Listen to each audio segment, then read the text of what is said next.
Hello everyone, and welcome to my presentation using action research to examine the effects of instructional technology use on the academics of neurodiverse students in the classroom. First, the problem of practice. There's so much tech in the classroom. Personal devices like cell phones, sometimes even gaming consoles, EdTech like laptops, iPads, apps like Google Classroom, other apps and tools. These are powerful tools for increasing productivity, expanding horizons, and they open up new lines of inquiry when used correctly. But they are also powerful inducements to wander, especially for neurodiverse students who are easily distracted. I've never felt that banning tech is the answer, but the 2025-26 school year in Massachusetts will see a cell phone ban. So the investigatable question, therefore, is how is the academic learning environment for a current cohort of neurodiverse students impacted by the presence of instructional technology in the classroom? Those apps that we use directly for instruction or assessment. The literature is fairly clear, and it validates what we all know. Cell phones are a distraction in the classroom. Social media is harmful to mental health of teens. Too much of use impedes learning. And there is, however, a place for tech in the classroom. Other studies reveal insights like tech can be beneficial for kids with ASD and ADHD, especially in the social arena.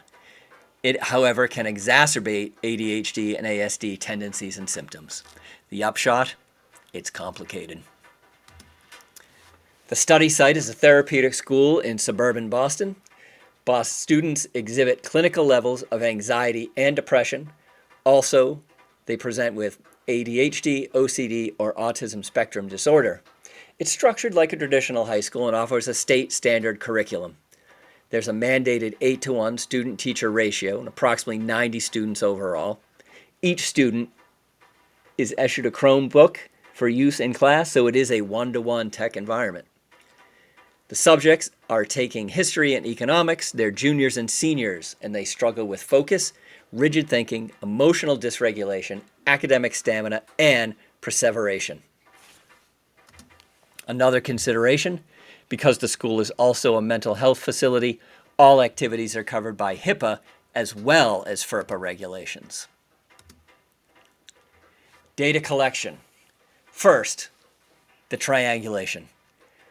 Quarterly ASAP, Analysis of Skills and Unsolved Problems, is a qualitative and quantitative report on each student.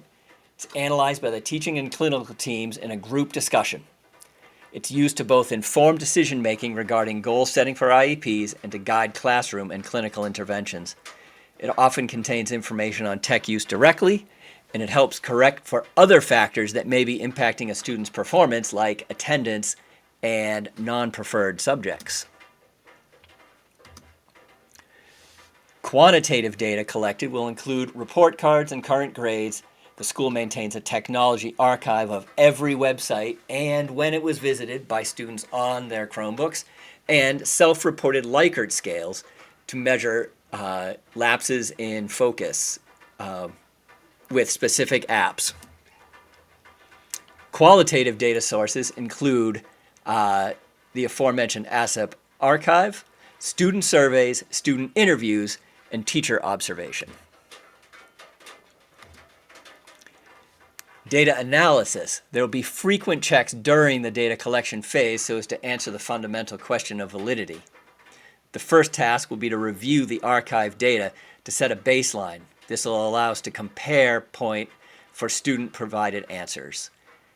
We'll use Google Forms embedded analysis tools. These are integrated into our existing systems and provide median, mean, and standard deviation tools. The fundamental question, what has been learned, and more importantly, does it warrant action, will be hopefully answered. If so, how significant will that action need to be?